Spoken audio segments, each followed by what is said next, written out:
Let's solve this problem. ఏమంటున్నారమ్మా, tan x equal to a by b అని ఇచ్చారు. మనం ఏం ప్రూవ్ చేయాలి? a sin x minus b cos x by a sin x plus b cos x is equal to a square minus b square by a square plus b square అని prove చేయాలి. LHS అనేది consider చేయండి. a sin x minus b cos x by a sin x plus b cos x.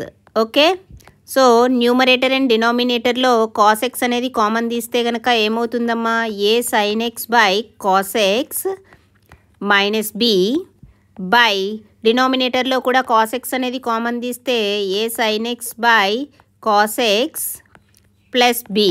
Okay, so ఇక్కడ numerator and డినామినేటర్లో cos X అనేది cancel అవుతుంది. That is equal to A into sine X by cos X అంటే ఏం రాయొచ్చు, tan X minus B by A into sine X by cos X అంటే tan X plus B.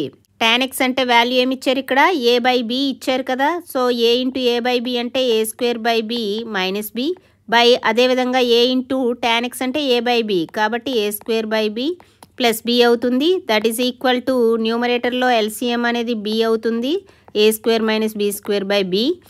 అదేవిధంగా డినామినేటర్ని simplify చేస్తే వస్తుంది, A square plus B square by B అవుతుంది. ఇక్కడ న్యూమరేటర్ అండ్ డినామినేటర్లో బి అనేది క్యాన్సిల్ అయితే ఇంకేముంటుందమ్మా, that is equal to A square minus B square by A square plus B square. ఇదే కదా మనం ప్రూవ్ చేయాల్సింది. For more videos like, share, subscribe to VV Lakshmi classes.